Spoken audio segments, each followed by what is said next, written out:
Hello viewers, इस video में हम ह्यूमन फिजियोलॉजी का first chapter digestion and absorption पढ़ेंगे, जो कि एनसीईआरटी बेस्ड रहेगा। और इस वीडियो का अगर किसी को पीडीएफ चाहिए तो कमेंट सेक्शन में जाके कमेंट कर सकता है, हम उसको पीडीएफ प्रोवाइड करा देंगे। चलिए शुरू करते हैं। आइए सबसे पहले जानते हैं कि डाइजेशन क्या होता है।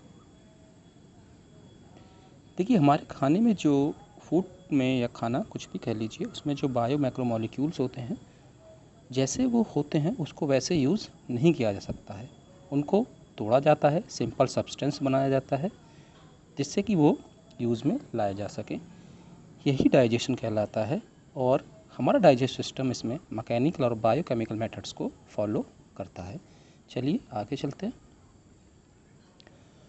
डाइजेस्ट सिस्टम में हम एलिमेंट्री कैनाल और साथ ही कुछ एसोसिएटेड ग्लैंड्स हैं जिनके बारे में हम पढ़ेंगे। देखिए, एलिमेंट्री कैनाल में हम माउथ, जिसे ओरल कैविटी भी कहते हैं, pharynx, oesophagus, stomach, small and large intestine, rectum and anus, साथ ही कुछ associatory organs, salivary glands, liver, gall bladder और पेनक्रियास के बारे में हम पढ़ेंगे। आइए सबसे पहले हम माउथ यानी ओरल कैविटी के बारे में पढ़ते हैं। यहाँ पर हम टीथ के बारे में पढ़ेंगे। देखिए, ये एक इम्पॉर्टेंट पार्ट है, यहाँ से अक्सर क्वेश्चन पूछ लिया जाता है। टीथ में हमें दो बात याद रखनी है, पहली थीकोडेंट, दूसरा डाइफोडेंट। देखिए, हमारे जो दांत होते हैं वो सॉकेट में होते हैं, तो इस अटैचमेंट को हम थीकोडेंट बोल देते हैं। अब डाइफोडेंट के बारे में पढ़ते हैं। देखिए, मेजॉरिटी ऑफ मैमल्स जो हैं और उनके जो दांत होते हैं वो पूरी लाइफ में दो बार आते हैं। पहली बार जो आते हैं उनको टेम्परेरी या मिल्क टीथ बोल देते हैं, और जो बाद में आते हैं उनको परमानेंट टीथ बोलते हैं। चलिए अब थोड़ा और डिटेल में जानते हैं। एक एडल्ट ह्यूमन में 32 परमानेंट टीथ मिलते हैं, जो कि 4 प्रकार के होते हैं, जिन्हें हम इंसिजर, कैनाइन, प्रीमोलर और मोलर कहते हैं। और टीथ फॉर्मूले में आप देखेंगे तो इनको आई, सी, पी, एम और एम से रिप्रेजेंट किया जाता है। और जो टीथ फार्मूला है वो 2123/2123 होता है। यहाँ पर हम एक इम्पॉर्टेंट पॉइंट और जान लेते हैं। एनामल जो है हमारे ह्यूमन बॉडी का सबसे हार्डेस्ट सब्सटेंस है, जो कि मैस्टिकेशन ऑफ फूड में मदद करता है। यहाँ पर हम टीथ फार्मूला को और अच्छे से जान लेते हैं। सबसे पहले हम प्राइमरी या डेसीडियस टीथ फार्मूला के बारे में जान लेते हैं, जो कि आई 2/2, सी 1/1, एम 2/2 = 10 होता है। अब हम परमानेंट को देखते हैं। आई 2/2, सी 1/1, पी 2/2 हो और एम 3/3 होता है, जो कि =16 है। यहाँ पर हम कंपेयर करें तो यहाँ पर हमें जो पहला वाला टीथ फार्मूला उसमें हमें प्री मोलर नहीं देखने को मिलेगा, और मोलर है वो भी एक कम है। अक्सर ये मेडिकल एंट्रेंस एग्ज़ाम में पूछ लिया जाता है कि चाइल्ड्स में कौन से टाइप का टीथ एब्सेंट होता है, तो वहाँ पर हमारा जवाब प्री मोलर होगा। चलिए आगे चलते हैं।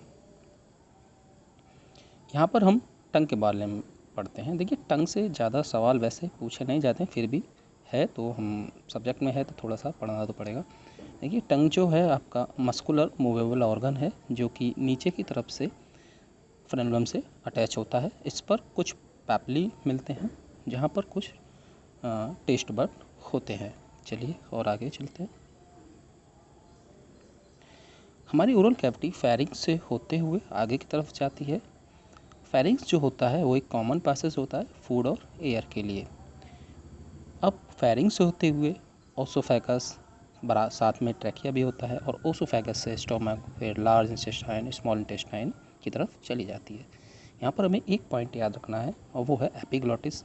एपिग्लॉटिस जो होता है वो ट्रैकिया में फूड पार्टिकल को जाने से रोकता है। अगर कोई भी फूड पार्टिकल ट्रैकिया में चला गया तो वहाँ हमें प्रॉब्लम हो सकती है, और इवन यहाँ तक कि डेथ भी कॉज हो सकती है। चलिए आगे चलते हैं। अब यहाँ पर हम स्टोमक के बारे में पढ़ लेते हैं। देखिए, ह्यूमन स्टोमक जो होता है, सबसे पहले हम उसकी लोकेशन जान लेते हैं, वो कहाँ पर होता है। देखिए, जो स्टोमक है वो आपके upper left portion of abdominal cavity में होता है।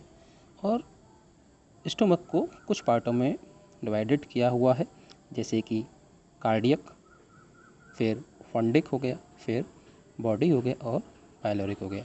देखिए कार्डियक जो पार्ट है उसमें एसोफेगस ओपन होती है और पाइलोरिक रीजन में स्मॉल इंटेस्टाइन होती है। यहाँ पर एक बात हमें ध्यान रखना है, देखिए एक यहाँ पर स्फिंक्टर पाया जाता है, वो है गैस्ट्रो एसोफेगल स्फिंक्टर। ये आपके एसोफेगस की स्टोमक में ओपनिंग को रेगुलेट करता है। और दूसरा एक और वाल्व या स्फिंक्टर बोल सकते हैं जो कि पाइलोरिक पोर्शन में होता है, वो स्मॉल इंटेस्टाइन की रेगुलेट करता है। चलिए आगे चलते हैं।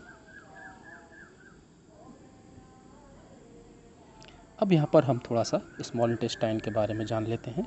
देखिए स्मॉल इंटेस्टाइन आपकी भी 3 पार्टों में डिवाइड की गई है।